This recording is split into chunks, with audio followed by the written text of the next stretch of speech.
Joseph, you can't go to sleep feeling like this. I'm sorry for everything, and I know you need space, but I'm here for you. You don't need to feel so lost. Joseph, have I ever told you what my mother was like?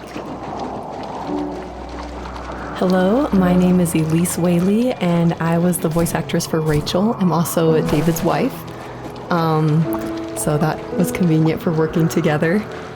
I was actually the voice actress for his first game, Home is Where One Starts, and I guess that I did a good enough job that David wanted me back, so I did the voice acting for this one as well.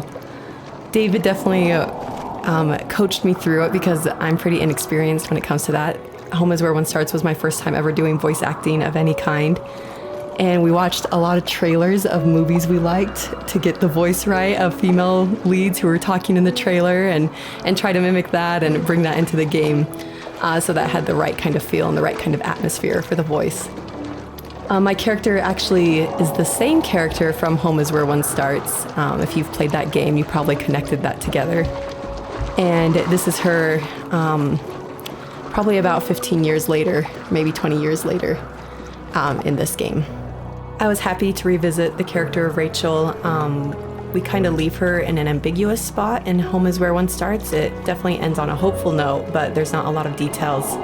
And in this game, you see that she's able to move on through a lot of her issues that she had from her abusive home and be able to start her own family and start a new cycle without that abuse, which I think is really inspiring.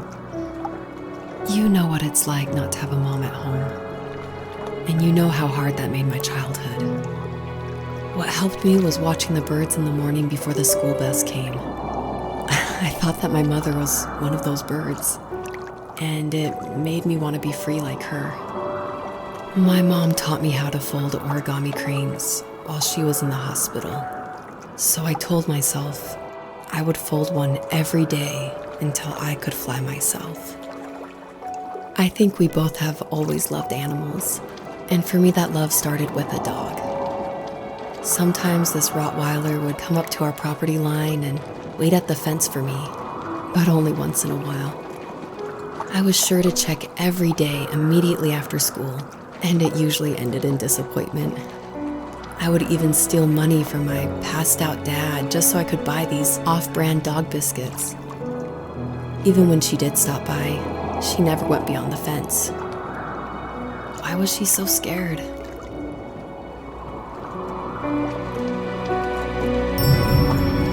So it's always interesting working with your spouse because, especially on a creative project, because they want your feedback, but it's something that's also dear to their heart, and they're dear to your heart, and you definitely don't want to hurt their feelings. So I was a little nervous when David asked me, he had finally finished writing the script, and he asked me to go over it and see what I thought. And I had minored in English. I majored in art, but I minored in English, so I felt like I had a little bit of experience. But I was definitely like a little scared because you don't want to be too harsh, but you also want to be honest. And it was the biggest relief when I read the script, and I was like, oh, good. My husband's a good writer. I don't have to change that much about this, just a few like grammatical things. And that was just like the biggest relief for me because it can be a tricky balance working with your spouse and making sure that that honesty is there, but also that love and the support is there as well. I think my dad was the opposite of your dad in almost every way, except he was in the military as well. He coped with alcohol of every kind. The trailer started falling apart, he got angry, and I withdrew.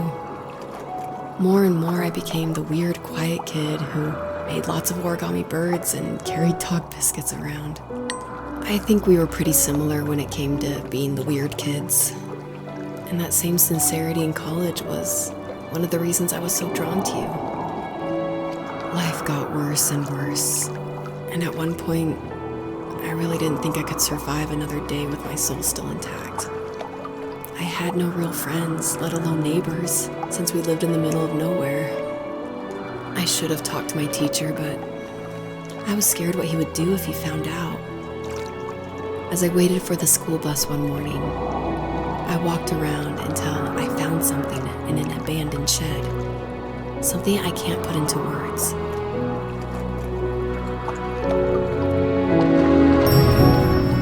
So we're talking about home is where one starts a lot. So if you haven't played that game, maybe this doesn't make as much sense, or maybe this is a little plug that you should go play it. But in that game, it actually features one of my artworks. I work as an artist and paper cutting, actually. And David used one of my artworks as a graffitied stencil in Home is Where One Starts that's against the wall of this shack. And it actually shows up again in the first tree, just a fragment of it. The first tree, the title actually comes from one of my artworks that I made back in 2015, I want to say. And I made this artwork while I was pregnant with our first child.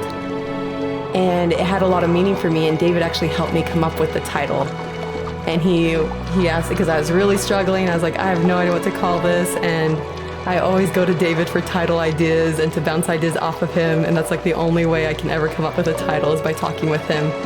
So we were talking back and forth and looking at this artwork, and he said, well, what kind of like movies or shows were you watching while you're making the artwork? Because my work's pretty tedious, so sometimes I'll watch a show or do some Netflix binging while I'm creating it. And I was like, oh, I actually watched Tree of Life a ton.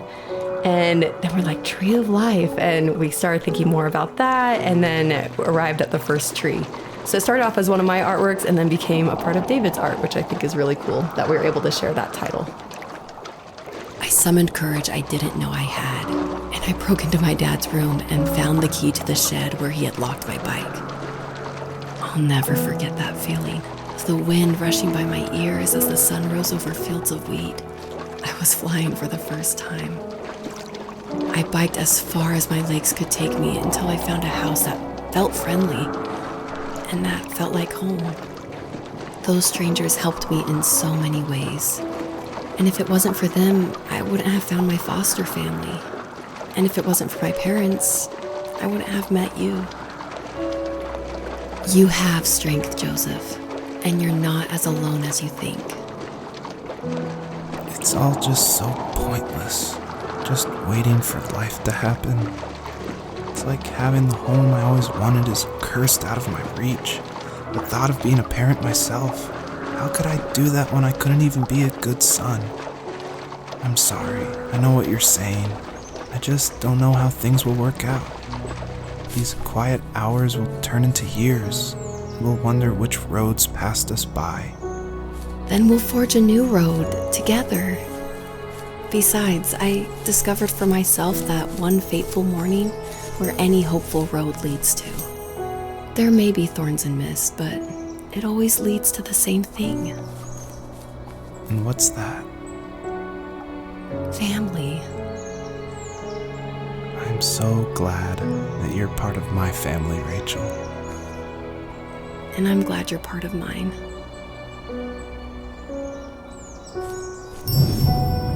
A question I get a lot is why a fox? And it ties into just how important family is for me. And Fox is actually a family name from my wife's side, from Elise. And she always heard about the legacy of the Fox family. And because of that, growing up, it was her favorite animal. She even made these 2 wooden foxes for our wedding cake toppers. So I thought it would be cool to have that animal in the game while these 2 people are having this conversation in the middle of the night.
Fox knew her last cub would be waiting for her at the first tree.